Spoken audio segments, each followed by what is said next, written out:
வணக்கம். இன்னைக்கு நம்முடைய வீடியோவில் எதை பற்றி பார்க்க போகிறோன்னா, வீட்டில் இருந்தாலும் வெளியில் போகாமலே முகம் பார்த்திங்கன்னா கருப்பாக மாறிட்டு வருதா? ஏன் முக நிறம் ஏன் திடீர்னு இப்படி மாறுது? இதுக்கு காரணம் என்னன்னு தெரிஞ்சுக்கணுங்க. ரொம்பவே முக்கியமான ஒரு விஷயம்.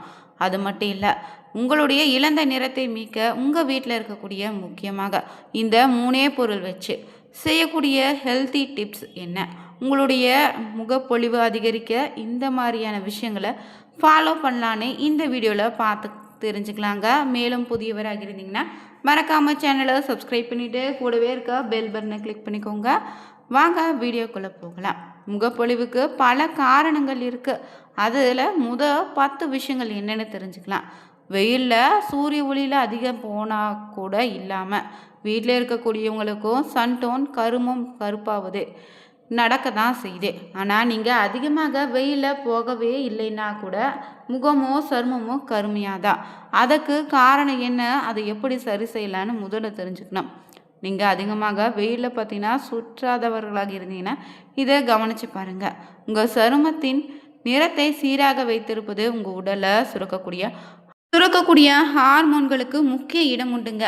குறிப்பாக பார்த்தீங்கன்னா ஹைப்பர் பிக்மெண்டேஷன் சொல்லக்கூடிய மெலஸ்மா உள்ளிட்ட பிரச்சனைகளுக்கு முதன்மையான காரணமே இந்த ஹார்மோன் மாற்றங்கள் தான் சொல்கிறாங்க. இதிலும் பெண்களுக்கு கர்ப்ப காலம், பிறப்பு கட்டுப்பாடு, தைராய்டு ஹார்மோன்கள்னு ஏற்றத்தாழ்வு, மெனோபாஸ் காலம்னு சமயங்களில் ஏற்படக்கூடிய ஹார்மோன் ஏற்றத்தாழ்வுகள் தான் அதிகமாக இந்த மெலஸ்மோ ஸ்கின் கண்டிஷன்கள் உண்டாக்குதான். அதில் பார்த்திங்கன்னா உடல் ஏதேனும் இன்ஃப்ளமேஷன்கள், சரும செல்களில் ஏற்படக்கூடிய இன்ஃப்ளமேஷன்கள் காரணமாகவும் சருமத்தில் பிக்மெண்டேஷன் அதிகரிக்கும். உடலில் இன்ஃப்ளமேஷன் அதிகமாக இருக்கும்போது சிறியதாக பருக்களோ காயங்களோ சிறிய கீறலோ ஏற்பட்டால் அது அந்த இடத்துல பிறகு மார்க்காக மாறிடும். அதே போல் பார்த்திங்கன்னா சில வகை மருந்துகள் எடுக்கும்போதோ ஸ்கின் டார்க்காக மாறுங்க. குறிப்பாக பார்த்தீங்கன்னா பிறப்பு கட்டுப்பாடு மாத்திரைகள், சில வகை ஆன்டிபயாட்டிக்குகளை எடுக்கும்போது பக்க விளைவுகளால் கூட நிறம் கருப்பாக மாறிடும். புதிதாக ஏதேனும் சிகிச்சை எடுக்கும்போதோ மருந்து எடுக்கும்போதோ சருமம் கருப்பாக மாற தொடங்கினா உடனே மருத்துவரை அணுகணும். அதே போல் அதிக மன அழுத்தத்தில் ஆளாகி இருந்தாலும் உடலில் கார்டிசோல் உற்பத்தி அதிகரிக்கும். இதனால் பார்த்தீங்கன்னா இந்த உற்பத்தியின் காரணமாக நிறமிகளை உற்பத்தியும் ஸ்கின் ரிப்பேர் தலையிடுங்க. இதனால் முகம் டல்லாக கருமையாக மாறிடும். அதே போல் போதிய தூக்கம் இல்லாதது போன்ற பிரச்சனையாலும் முகம் பார்த்தீங்கன்னா சருமம் கருப்பாக மாறும். அதிலும் அதிகமாக கண்ணுக்கு கீழே கருமையாக மாறிடுங்க. குறிப்பிட்ட காரணங்களை தாண்டியும் ஒரு முக்கியமான காரணம் இருக்குது. அது என்னென்னா ஊட்டச்சத்து பற்றாக்குறை தான். சரியான சத்தான உணவை நீங்கள் எடுத்துக்காமல் இருந்தாலே ஹைப்பர் பிக்மெண்டேஷன் பிரச்சனை ஏற்படுங்க. குறிப்பாக பார்த்தீங்கன்னா vitamin B12, vitamin C, vitamin E குறைபாடு ஏற்படும் போதும் சருமம் பார்த்தீங்கன்னா கருப்பாக மாறும். அதனால் இந்த சத்துக்கள் எல்லாமே உங்களுடைய சரும செல்களை புதுப்பிக்கவும் புதிய சரும செல்களை உற்பத்தி செய்யவும் தேவைப்படக்கூடிய சத்துக்கள். இதனால் இந்த காரணங்கள் தவிர கருப்பாக மாறுவதற்கு சில காரணங்களும் இருக்குது. காற்று மாசுபாடு, ஆக்சிஜனேற்ற அழுத்தம், பயன்படுத்தக்கூடிய சரும பராமரிப்பு பொருட்கள்னா கூட இந்த கருப்பு நிறமாக கூட மாறலாம். குறிப்பாக பார்த்தீங்கன்னா ஹார்மோன் பிரச்சனை, நீர்ச்சத்து குறைபாடு, உங்களுடைய பழக்க உங்கள் நிறத்திற்கு நிறம் மாறுவதற்கு காரணமாக அமையுது. அதனால் உங்கள் நிறம் மீண்டுமே பார்த்தீங்கன்னா பழைய நிலைமைக்கு திரும்பணுன்னா வீட்டில் இருக்கக்கூடிய இந்த 3 பொருள் போதும். அதில் முக்கியமாக பார்த்தீங்கன்னா தேன். இது எல்லோருடைய வீட்டில் எளிதாக கிடைக்கக்கூடிய பொருள் தாங்க. இது வாங்கி உங்கள் உடலில் பயன்படுத்தினாலே முகம் பார்த்தீங்கன்னா ரொம்ப பளபளப்பாக மாறிடும். தேனை பார்த்தீங்கன்னா உங்களுடைய உணவில் சேர்த்துக்கிட்டு வந்தாலே சர்க்கரைக்கு மாற்றாக பயன்படுத்திக்கோங்க. நாளடைவில் உங்கள் உடல் அளவில் ஆரோக்கியமான மாற்றத்தை இது உங்களுக்கு கொடுக்கும். உங்களுடைய சருமத்தை ஈரப்பதமாக வச்சுக்க உதவியாக இருக்கும். தேன் தோல் பகுதியில் இருக்கக்கூடிய எளிதாக உறிஞ்சும் என்சைம்களை கொண்டிருக்கு. இதன் மூலம் சருமத்தின் வேர்வரை ஆழமான ஈரப்பதத்தை இது உருவாக்குது. சுத்தமான உலர்ந்த முகத்தில் 1 டேபிள் ஸ்பூன் அளவு தேன் கலந்து முகத்தில் தடவி வந்தாலே தேன் மாஸ்க் தயார். 15 முதல் 20 நிமிடங்கள் கழித்து குளிர்ந்த நீரில் கழுவிடுங்க. இது பருக்கள், முகப்பருக்களை குறைக்குது.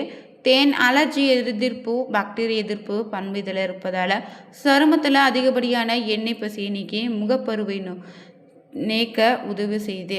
முக்கியமாக உங்கள் உடல் மீது மாசுபட்டு அழுக்குகளாக அடைப்பட்டு போன சருமத்தை சுத்தமாக்கி தருது. தேனில் பார்த்தீங்கன்னா ஆன்டிசெப்டிக் தன்மை இருப்பதால் இது முகத்தில் இருக்கக்கூடிய வடுக்களை நீக்கக்கூடிய சக்தி இதில் அதிகம் இருக்குது. உங்கள் சருமத்தில் மீதான தழும்புகளை நீக்க 1 டீஸ்பூன் பச்சை தேனை ஆலிவ் மற்றும் தேங்காய் எண்ணெயுடன் கலந்து பாதிக்கப்பட்ட பகுதியில் தடவி 2 நிமிடங்கள் வரை உங்கள் விரல் நுனியால் வட்ட வடிவில் மசாஜ் செய்வோம்.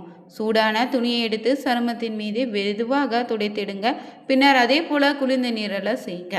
முக்கியமாக தேனுக்கு சருமத்தின் மேலே படிந்திருக்கக்கூடிய மாசு மறுக்கரைகளை போக்கி தேனி தோலின் சுருக்கத்தை நீக்குது. பின்னர் தோல் ஒளிரக்கூடிய தன்மை கொண்டதாக மாறுதுங்க. தோலின் மீது படிந்திருக்கக்கூடிய இறந்த செல்லை இதை நீக்குது. இதனால் முகம் விரைவிலே பொலிவாகும். உங்களுடைய பொலிவிழுந்த சருமம் மீண்டும் பார்த்தீங்கன்னா பளபளப்பாக வேண்டும் நினச்சிங்கன்னா 1 தேக்கரண்டி தேனும் 1 சிட்டிகை மஞ்சள் முகத்தில் மெல்லிய படலமாக பூசி 15 நிமிடங்கள் அப்படியே விட்டுட்டு கழுவிவாங்க. முகம் நிச்சயம் பளபளப்பாகும். பொன்னிற பொலிவும் நிறமற்றம் குறையும். அதே போல் பருக்கள் சிவந்து இருந்தால் 1 தேக்கரண்டி தேனையும் 1 தேக்கரண்டி ஃப்ரெஷ் கற்றாழை ஜெல்லையும் சேர்த்து தடவி 20 நிமிடங்கள் கழித்து பார்த்திங்கன்னா எடுத்திங்கன்னா முகப்பருக்கள் சிவந்த இருக்கக்கூடிய இடம் குறைஞ்சிருக்கும். சருமம் குணமாகும். அடுத்ததாக பார்த்தீங்கன்னா எலுமிச்சை பழத்தை வச்சு எந்த அளவுக்கு நம்முடைய ஸ்கின்னை பராமரிக்கலான்னு தெரிஞ்சுக்கலாங்க. எலுமிச்சை பழத்தின் தோல் பயனில்லதுன்னு தூக்கி போடுவீங்க. ஆனால் அதில் எந்த சத்துக்களும் இல்லைன்னு தான் சொல்வீங்க. ஆனால் அதில் பார்த்தீங்கன்னா பழத்தின் சாறு இருக்கும் போதே விட்டமின் சி, சிட்ரிக் அமிலம், ஆன்டி ஆக்சிடென்ட்கள் அதிக அளவில் அந்த தோல்லையும் இருக்குது. குறிப்பாக ஸ்கின்னுக்கு பார்த்தீங்கன்னா தேவையான சத்துக்கள் இதில் அதிக அளவு இருக்குங்க. கொலஜன் உற்பத்தி இது அதிகரிக்கும், இளமையாக வச்சுருக்கோம். ஸ்கின்னுக்கு பார்த்தீங்கன்னா எலுமிச்சை தோலை பயன்படுத்துவதால் உங்களுக்கு என்ன மாதிரியான பயன்கள் ஏற்படுதுன்னு பார்த்தீங்கன்னா ஸ்கின்னுக்கு எலுமிச்சை சாறு பயன்படுத்துவது எவ்வளவு பலனை தருமோ அதே அளவுக்கு தோலும் உங்களுக்கான பலனை தரும். இது முகப்பருக்களை மறைய செய்யும். மேலும் முகத்தில் இருக்கக்கூடிய தழும்புகளை மறைய ஆரம்பிக்கும். ஸ்கின்ல ஏற்படக்கூடிய கரும்புள்ளிகளை மறைய செய்யும். சருமத்தில் இருக்கக்கூடிய இறந்த செல்களை நீக்கி இரத்த செல்களின் உற்பத்தி அதிகரிக்குது. அதே போல் எலுமிச்சை பழத்தை சாறை பிழிந்துட்டு அந்த தோலை வீணாக்காதீங்க. ஒரு கிரைண்டர் வைத்து துருவிக்கொண்டு அதில் மிகவும் மெல்லிய சிறு சிறு துண்டாக நறுக்கிட்டு அதே வெயிலில் நன்கு உலர்த்த பிறகு மொறுமொறுப்பாக காய வைத்து மழையில் நன்கு காயவில்லைன்னா மைக்ரோவேவன் ஓவில் கூட வச்சு காய வச்சு பார்த்தீங்கன்னா மிக்சியில் பொடியாக கொரகொரப்பாக அரைச்சி எடுத்து வச்சுட்டு இதை ஃபேஸ் பேக் பவுடராக பயன்படுத்தி வந்தாலே பார்த்தீங்கன்னா ரொம்பவே பயனுள்ளதுங்க. ஸ்கின் பழைய நிலைமைக்கு மாறும். மெல்ல பவுடரில் சிறிது தயிரும் தேன் சேர்ந்து பேஸ்ட்டாக போடலாம். லெமனோடு வெறும் தேனும் ரோஸ் வாட்டர் கலந்து கூட பயன்படுத்துங்க.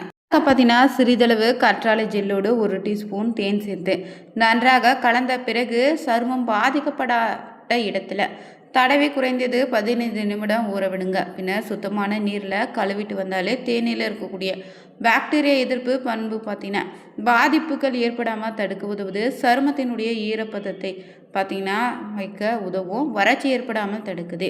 அதே போல் சிறிதளவு கற்றாழை ஜெல்லை நன்றாக சுத்தம் செய்து எடுத்துட்டு அதனோடு 1 டீஸ்பூன் பாதாம் எண்ணெய் சேர்த்து கலந்துட்டு பேஸ்ட் மாதிரி வரை நன்றாக கலந்துட்டு பார்த்திங்கன்னா பாதிக்கப்பட்ட இடத்துல தடவி குறைந்தது 15லிருந்து 20 நிமிடம் அப்படியே ஊற விட்டுட்டு பின்னர் சுத்தமான நீரில் கழுவி வந்தாலே வறட்சியான சருமம் உடையவங்க பார்த்தீங்கன்னா ஈரப்பதத்தை பெறலாம். அதே போல் சரும அரிப்புக்கு கற்றாழை ஜெல்லும் விட்டமின் இ மாஸ்க் ரொம்ப ஹெல்ப்ஃபுல்லாக இருக்கும். விட்டமின் இ நிறைந்த எண்ணெயை பயன்படுத்துவதன் மூலம் சருமத்தின் ஆரோக்கியம் மேம்படும். சிறிதளவு கற்றாழை ஜெல்லோடு விட்டமின் இ நிறைந்த எண்ணெயை கலந்து நீங்கள் பார்த்தீங்கன்னா தடவி வந்தாலே சருமத்தில் ஏற்படக்கூடிய அரிப்பு சரியாகும். அதே போல் விட்டமின் இயில் இருக்கக்கூடிய அலர்ஜி எதிர்ப்பு பண்புகள் சருமத்தில் எந்தவித பாதிப்பும் ஏற்படாமல் தடுக்குங்க.